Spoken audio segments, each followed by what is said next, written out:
আরে কি হলো, হাসছিস কেন তুই? আরে বন্ধু, হাসবো না কেন বল, আমার বউ 5,000 টাকা দিয়ে শাড়ি কিনেছে। তাই তুই হাসার কি হলো, তোর তো আরো 5,000 টাকা জলে গেল। না মানে আমার বউ এবার শাড়িটা তোর বউরে দেখাতে গেছে। বন্ধু, এই কয়েকদিন ধরে আমার না রাত্রে ঘুমানোর সময় অনেক সমস্যা হচ্ছে। হ্যাঁ, কি বল? এই ঘুমাতে গেলে না মশায় কামড়াচ্ছে, তাহলে কি করা উচিত একটু বল তো। আরে কি আর করবি, চুলকে শুই পড়বি, তুই তো আর রজনীকান্ত না যে মশারি হাত পা ধরি মাপ চাবি। আচ্ছা বন্ধু, তুই কি আমারে ভালোবাসিস? অবশ্যই তোকে ভালোবাসি। আচ্ছা বলতো, যদি আমি আর তোর গার্লফ্রেন্ড জলে ডুবে যাই আর তোর যদি কারো একজনরে বাঁচাতে হয়, তাহলে তুই কারে বাঁচাবি? শালা বাসানি দূরি পড়ি মরুক, তোদের আরো ডুবি মরতে দেবো, কি করতিলি একসাথে?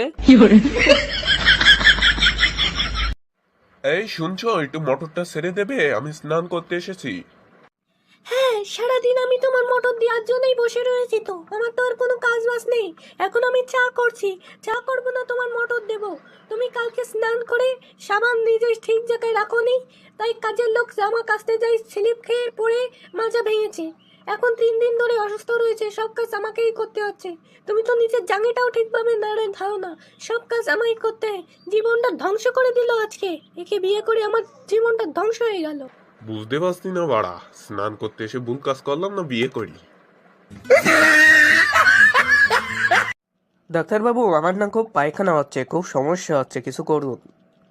হ্যাঁ, তা আপনার পায়খানা কেমন? কেমন আর হবে, আমরা গরিব মানুষ, ওই যে 4টে বেড়া দিয়ে আর নিচে গর্ত খুঁজা।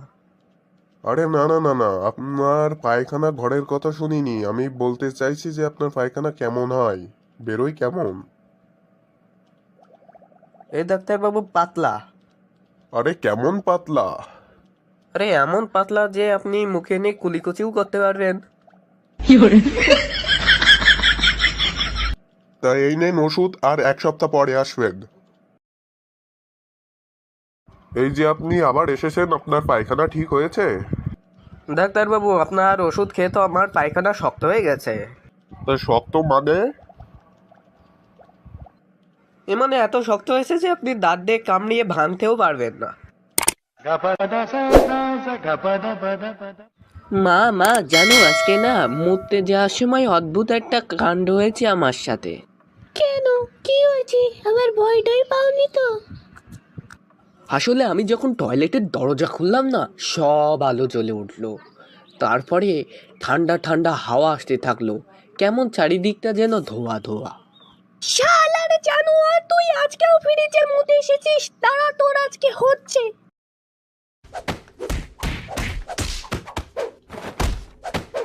বাবা, সত্যি করে একটা কথা বলো তো, তুমি কোনোদিন ইউক্রেনে গেছো? না, কেন বলো তো? তাহলে পাকিস্তান? না। তাহলে আফগানিস্তান, মায়ানমার? না যাইনি, কেন কি বল এবার?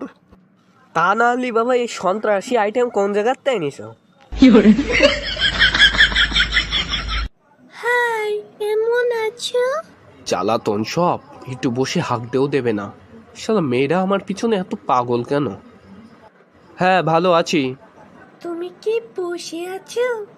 এটা বসে থাকার জায়গা বলেই তো আমি জানি। How sweet. তা কতক্ষণ ধরে? এই তো 10 মিনিট ধরে। তা বসে কি করছো? লোকে যা এখানে করে।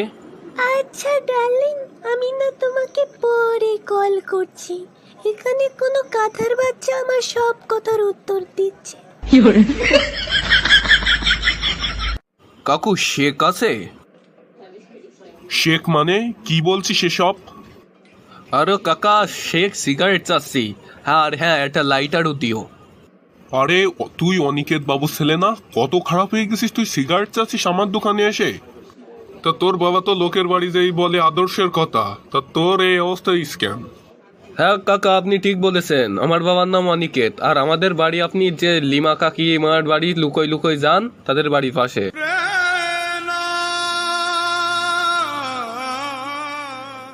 ওরে বাবা, ঠিক আছে ঠিক আছে, বুঝতে পারছি সব কথা, তুই সিগারেট নিয়ে যা, আর কোনো টাকাও দেয়া লাগবে না।